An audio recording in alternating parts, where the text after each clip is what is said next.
membangun Banoa, ayo membangun Banoa, ayo membangun Banoa, ayo membangun Banoa.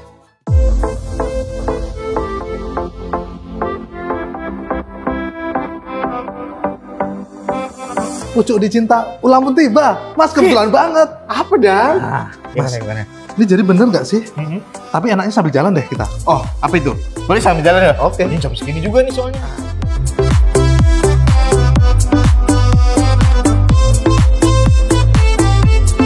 Mas, jadi bener nggak sih menurut artikel ini Deloitte Global Human Capital Trend 2020 lebih dari 70% organisasi. Dam. Dari tempat dulu ya. Oke deh. Yuk kita ngobrol dulu Mas, cari tempat yang enak. Yang sini. Kita sambil duduk Mas. Yuk, duduk yang. Wow, ini. Tapi kok banyak apa ya? Agak beda ya Mas Adam ya. Nah, Banyak kamera juga ya. iya lah. Jadi Kenapa, Mas? kembali lagi di CBI Podcast. Oke. Oh, iya. Gimana Mas Oke. Adam? Teman-teman semuanya, sobat-sobat CBI, pada kali ini kita akan ngobrol-ngobrol bareng bersama teman-teman semuanya. Nah, sebenarnya kita pengen nyambung tadi tuh, Mas Hendy. Oke, ya tadi Jadi ya. ada beberapa pertanyaan saya tuh, satu pertanyaan. Sebenarnya ada artikel yang saya baca tadi, kalau nggak salah, yang kita sampaikan tadi tuh ke Pak Hendy tuh. Oke. Ada lebih dari 70% 70% ya. dari Deloitte Global Human Capital tuh. Tren 2020. Tren 2020 kalau nggak salah ya. di itu ya. situ menyampaikan bahwa apa tadi Pak Edi kira-kira? Jadi ada 70% kalau nggak salah organisasi dari sampel yang dilakukan oleh Deloitte ya kalau nggak salah. Ya, Dia sudah meluangkan atau apa terkait dengan menyisihkan lah untuk berinvestasi terkait dengan people analytic kalau nggak salah ya. Nah, oke. Ya kan bener kan? Betul sekali. Nah, tuh teman-teman, artinya di luaran sana ternyata hampir lebih dari 70% perusahaan itu invest untuk pengembangan research itu ya, terkait apa tadi? People analytic. Nah, ini kita kulik lebih dalam Apa nih itu teman-teman. Bahasa apa Ada itu? Mas Hendy nih yang kita Nah, tanya-tanya. tapi sebenarnya gini Mas, gimana? kita jangan bilang saya paham ya. Sebenarnya Mas Adam juga paham kan gitu. Tapi kita discuss saja ya, kita ngobrol aja. Ngobrol ya teman-teman Tapi ya. Oke. perlu diketahui juga Mas, people analytic itu apa sih sebenarnya? Yang mungkin teman-teman atau Mas Adam lah harus kita diskusikan juga di sini. People analytic ini kan sebenarnya proses ya. Oke. Proses pengumpulan, menganalisa juga data-data yang dilakukan untuk pengambilan keputusan. Kalau di HR ini biasanya sih kurang lebih terkait people analytic itu di Oke. dunia HR. Jadi kalau kita sedikit mungkin membandingkan antara HR zaman dulu, kita katakan gitu ya, zaman saya masih mainan kelereng mungkin kali ya, sama sekarang atau mungkin akhir-akhir ini kan gitu ya. Oke. Itu kan tidak hanya sekedar dengan intuisi, feeling, terus subjektif dan sebagainya ya. Tapi kalau dengan adanya people analytic ini, harapannya kita sudah lebih objektif kan gitu. Jadi setiap pengambilan keputusan. Sebelum itu, Mas Hendy, gimana? Sebelum itu. Sorry. Sebelum itu. Jadi kita tanya dulu nih. Kira-kira perbedaannya dari dulu dan sekarang itu prosesnya gimana sih sebenarnya? Jadi itu tadi ya, spill dikit tadi berarti, Iya. bocor dikit berarti. Bocor jadi teman-teman. Bocor Nggak halus apa-apa sih. lama-lama ya. Jadi Oke. memang ya itu tadi yang saya sampaikan, kalau misalnya zaman dulu kan memang kalau mengambil keputusan biasanya data itu minor ya, tersier sekali datanya itu. Jadi lebih ke bagaimana look-nya, terus bagaimana penampilannya, feelingnya mungkin dari pimpinan-pimpinan manajerial saat itu, feelingnya bagus nih, kayaknya oke. Kayaknya bisa penilaiannya bagus atau sebagainya lah, istilahnya based on feeling lah gampangannya gitu ya. Tapi kalau kita berinjak ke akhir-akhir ini dengan people analytic ini kan kayaknya sudah lihat, kalau gampangannya sering dimunculin sama teman-teman orang luar tuh based on data lah gampangannya gitu. Keren banget ya. As simple like that lah kalau misalnya Asik. apa sih kalimat singkatnya, based on data lah gampangannya. Based on data. Gitu Oke, deh. oke. Oke, baik. Jadi perbedaannya signifikan ya, Mas Hendy ya. Ya. Jadi antara yang dianggapnya dulu itu kita bekerja based on intuisi, sekarang ini lebih kepada bagaimana kita mengolah data dari berbagai macam sumber, Betul. terutama dari people-nya, lalu dari sumber-sumber eksternal lainnya dikomparasikan untuk menjadi sebuah sebuah Data. metrik ya, data yang Data, memang nantinya betul. untuk diolah menjadi apa? Bahan untuk pengambilan keputusan. Nah, Gampangannya gitu ya, Mas ya. oke. Bayangin teman-teman, di era sekarang sudah mulai melakukan itu. Betul. Gitu Mas Hendy ya. Betul. Oke.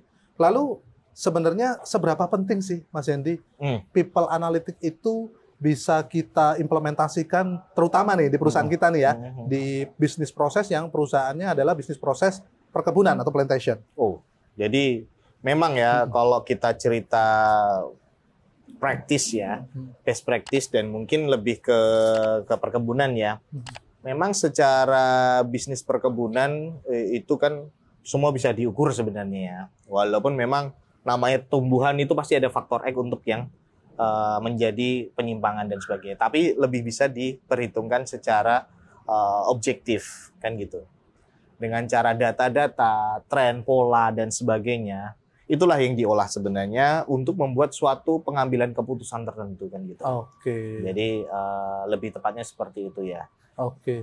Tambah lagi Mas Adam, mungkin biar jadi apa juga Mas Adam. Kan akhir-akhir ini banyak ya. Mungkin 2-3 tahun lagi, mungkin triggernya dari zaman COVID kemarin. Oke, gimana tuh? Mungkin sering dengar terkait dengan artificial intelligence. Kan? Wis. Gimana Ya, tuh Pak Hendy? Kalau kita sambungkan antara people analytic dengan artificial intelligence ini kan mungkin kita bisa sedikit klopkan ya, mungkin dengan adanya people analytic dan pengumpulan data proses ya. Oke. Nah, toolsnya salah satunya dengan artificial intelligence atau Oke. kecerdasan buatan kan kalau sekarang gitu ya. Ngomong-ngomong Sobat CBI. Nah, Apa itu Mas? kita spill nih. Jadi kita lebih kerucutkan dulu nih. Hmm. Tadi kan dari yang umum, terus kita coba mulai kerucutkan lagi. Ngomong-ngomong, dengar-dengar rekrutmen itu sudah mulai menggunakan AI ya, Mas Hendy ya? Wah, ini sebenarnya. Gimana tuh? Nah, ini. Ini. Sebenarnya saya atau Mas Adam nanti ya jadinya. Kita ya? berdua, teman-teman. Oke, kita berdua ya. Jadi Oke. sebenarnya kan kalau di CBI Group ini kan memang kita sudah memulai ya. Oke. Kita sudah memulai mungkin Mas Adam berapa tahun? 1 tahun, 2 tahun ini? 1 tahun ya? Mungkin 1 tahunan ini. Ya, 1 tahun dari tahun lalu lah katakan gitu. Kita sudah mencoba mengembangkan suatu sistem di mana kita sudah menggunakan AI tadi ya. Ya, that's right, AI. teman-teman. Tapi memang sebenarnya AI itu gimana sih Mas Adam kalau kita cerita-cerita di prakteknya ya. Nah, kalau AI ini kan sifatnya memang membantu ya. Sifatnya membantu. Jangan menjadi alat utama. Nah, kan Sebagai gitu. penunjang. Sebagai penunjang. Jadi kita juga pakai di sini atau CBI Group lah ya Mas Adam ya, membantu untuk melakukan atau mengefektifkan proses rekrutmen jadi lebih cepat Dan simple.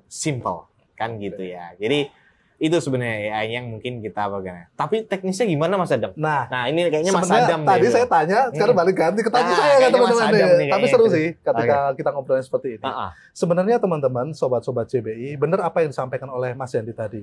Jadi proses kerja ketika menggunakan AI itu akan jauh lebih efektif, efisien, Betul. gitu ya, simple. Nah, kenapa bisa gitu? Contoh nih teman-teman, proses rekrutmen di perusahaan kita di CBI Group, sobat-sobat CBI. Jadi kalau teman-teman lihat melalui web CBI Karir, CBI Karir. CBI Karir itu Oke ya, teman-teman bisa apply melalui itu. Nah, pintunya adalah melalui CBI Karir itu, ya kan Mas Andi? Betul. Nah, jadi teman-teman nanti apply, ngisi data-data, mulai identitas diri, pengalaman kerja, lalu ngisi beberapa dokumen-dokumen yang harus dilengkapin. Nah, disitulah cara kerja AI mulai digunakan. Nah, teknisnya gimana kira-kira teman-teman? Mas Andi kira-kira tahu nggak seperti apa? Jadi kalau teknis dari pesertanya atau teknis kerjanya AI ini Mas Adam? Oke, Nah, dari pesertanya dong. kalau dari pesertanya jelas dong. Seperti kayak bikin akun Instagram kali ya Mas ya. Kalau sekarang kan anak zaman sekarang kan masa nggak punya akun Instagram, pasti pernah punya ya. Ya. Jadi kita apply dengan cara mendaftar dulu, mendaftarkan dengan nama, identitas dan sebagainya dan seterusnya. Itu ada isian-isian yang harus diisi. Iya. Silahkan isi selengkap mungkin. Nah, nanti baru kita teman-teman peserta atau calon atau kandidat lah gampangannya gitu ya. Itu memilih nanti. Ada nanti petunjuknya dan mekanisme yang bisa diikuti ya Mas Adam ya. Step-stepnya itu teman-teman ya. Oke, betul sekali apa yang disampaikan Mas Yandi barusan. Jadi teman-teman akan ngisi kualifikasi yang kita butuhkan. Jadi kita akan post job vakansi begitu teman-teman. Banyak ya Mas Adam ya? Yang Ada. pasti lengkap ya. Lengkap. Apapun posisi-posisi itu kita sampaikan di situ. Jadi siapapun bisa mengakses, bisa melihat. Dan mungkin kalau ada cocok dengan kualifikasi yang ada di diri teman-teman, silahkan di situ aja apply Yuk, Mas ya. gabung di CBI Group teman-teman. Simpel ternyata Mas ya. Iya. Wow. Tinggal bikin akun di situ, teman-teman klik, isi kualifikasinya dan ikuti tahapan-tahapan yang ada di CBI Karir. Nah, nyambung masalah teknis sih teman-teman. Kok bisa AI cara kerjanya itu gimana? Gimana itu Mas Adam? Kita spill dikit nih, kita spill. Ini Mas Adam yang mau jelasin ya kayaknya ya. Kita berdua deh. Oh gitu kita berdua deh. Jadi teknisnya adalah Pak Edi dulu. Kalau gitu. Jadi gini, nyambungnya kemana ya tadi terkait dengan setelah AI. ngisi kualifikasi. Dengan kita ada coba membuat program ya. Nah, CBI Karir tersebut AI-nya di mana? Jadi kita memang kalau AI yang digunakan di luar sana memang banyak ya.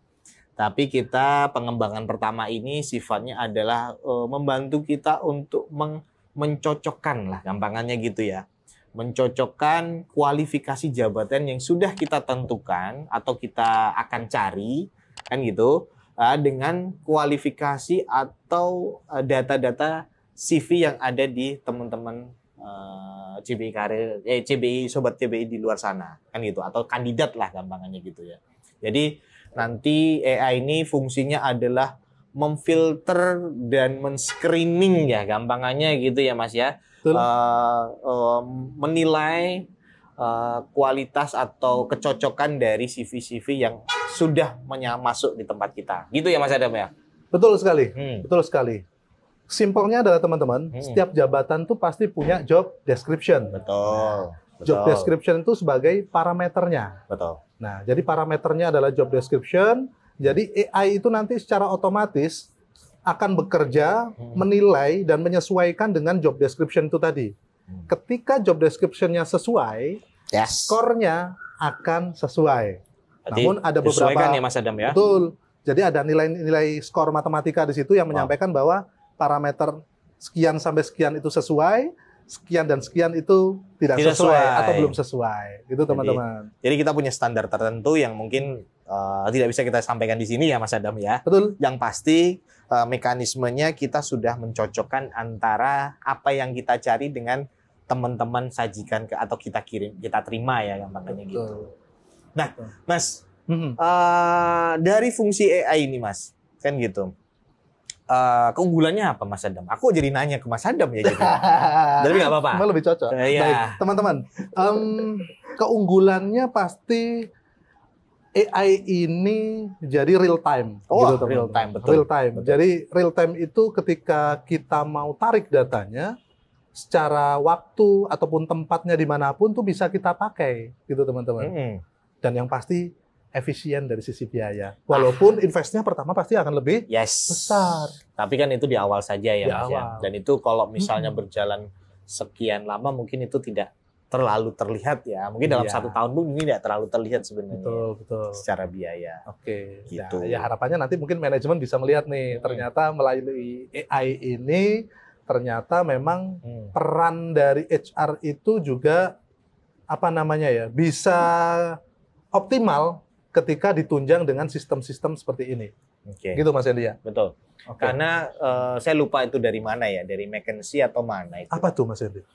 Saya pernah baca artikel 20% dari perusahaan atau organisasi yang menggunakan data analitik people analytic ini. People analytic, mungkin salah satunya dengan AI ya toolsnya. Itu dia akan lebih efektif dan lebih efisien dan mungkin performanya juga lebih besar. Itu McKinsey kalau nggak salah. Saya lupa deh. Soalnya pernah ikut pelatihan juga saya terkait dengan pembahasan ini terkait tren HR ya Mas Adam ya. Jadi 20% organisasi itu akan terlihat memang akan lebih kelihatan unggul. Dari sisi performa ya. Dari sisi performa ya pastinya. Jadi karena kita semakin ya istilahnya kita nggak mengungkiri pasti di luar sana organisasi di luar sana juga pasti sudah menggunakan. Tapi nggak mungkin kita hanya bertahan dengan kondisi-kondisi yang stabil. Nah ini pengen nyambung nih teman-teman. Nah dengan situasi seperti itu pasti ada tantangan kan Mas Hendy? Pasti dong Mas Adam. Kira-kira gimana Mas Hendy? Menurut Mas Hendy nih dengan situasi saat ini tantangan yang akan dihadapi dengan artinya ini kan ada pasti muncul kekhawatiran nanti manusia akan digantikan oleh sistem. Nah itu dia. Kira-kira gimana tuh Mas Hendy tantangan seperti Jadi itu? gini, memang AI ini kan sifatnya penunjang ya. Tadi yang kita sampaikan di awal memang ya Mas Adam ya bahwa AI ini memang marak dan merebak di mana-mana. Di hampir setiap lini pun luar biasa pesatnya. Dan perkembangan AI-nya pun juga dari sisi AI-nya, pengembang dari AI-nya juga luar biasa. Mungkin dari hari ke hari pun udah ada perkembangan ya. Jadi kami mungkin dari JW Group mungkin ya bahwa tidak hanya dengan kondisi stagnan seperti ini. Kita juga butuh dan pasti pesaing-pesaing di luar sana juga pasti menggunakan itu. Nah, tapi bagaimana memposisikan AI ini dalam kondisi perkembangan yang pesat ini, tapi tidak menggantikan manusia? Karena memang ya, seru deh. Gimana tuh Mas? Karena memang tadi disampaikan bahwa AI ini sifatnya penunjang.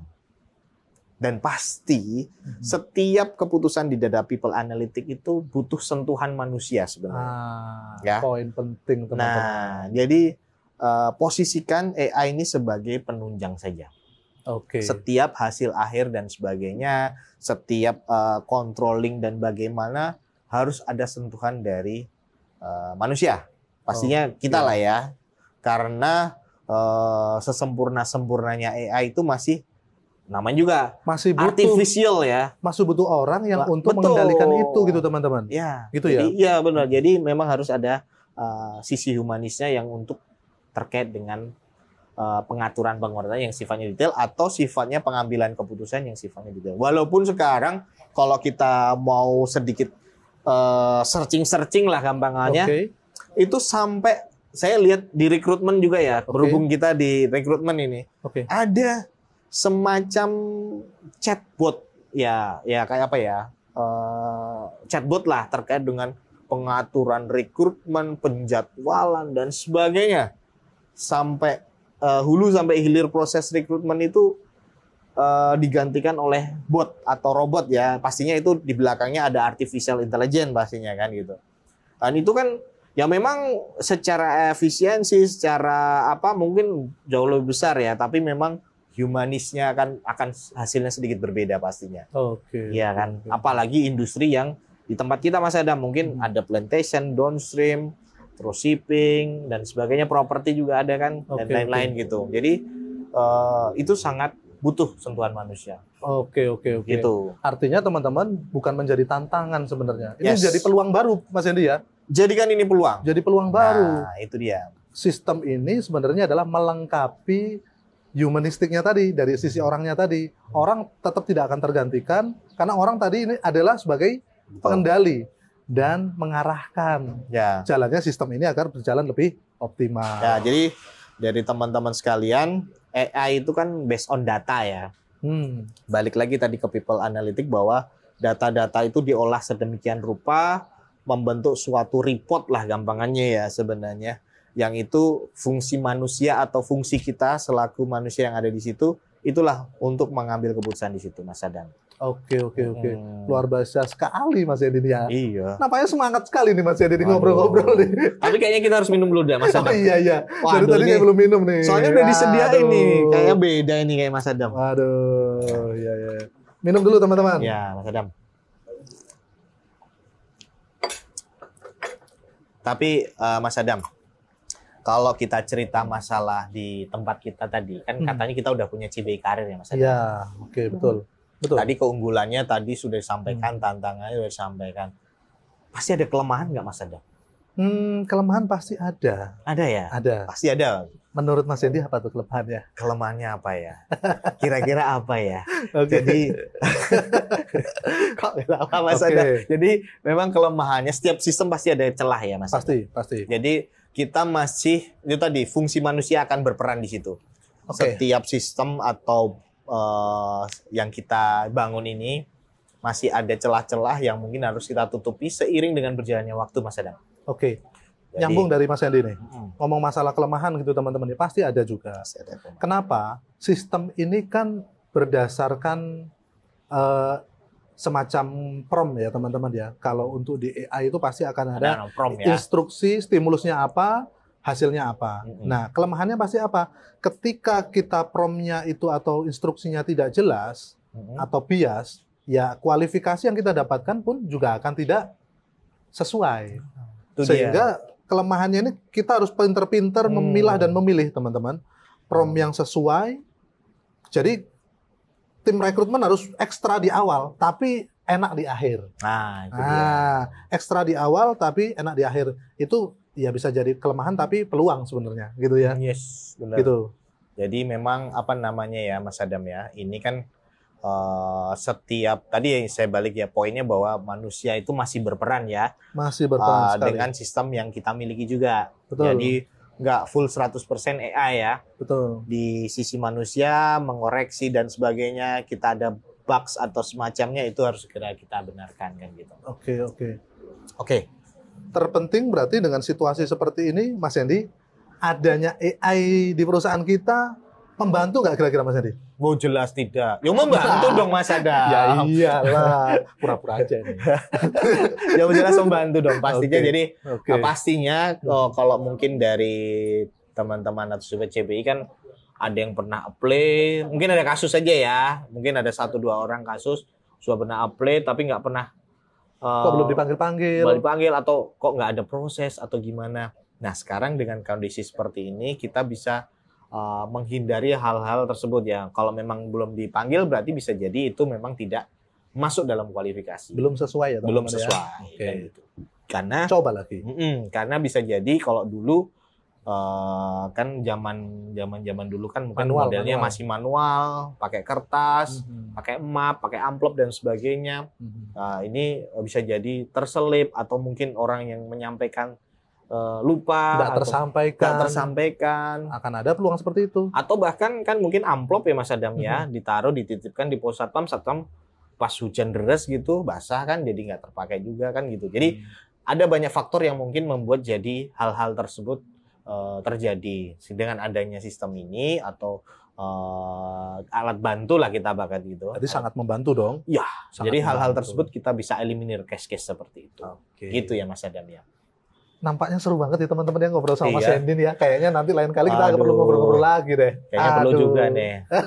Tapi perlu ya, mungkin kita ini udah jam segini Mas Adam, aku belum absen juga nih. Nanti aku absen Oke. juga setelah ini. Jadi intinya kalau kita cerita ya Mas Adam ya, bahwa di dunia HR nih secara overall Oke. itu not longer talking about personality atau people kan gitu. Artinya Nah, it's also about data. Jadi data based juga on bercerita, data. based on data juga. Jadi nggak cuma people yang sifatnya sentuhan yang sifatnya personal atau gitu. Tidak, karena kita lebih ke data kan gitu.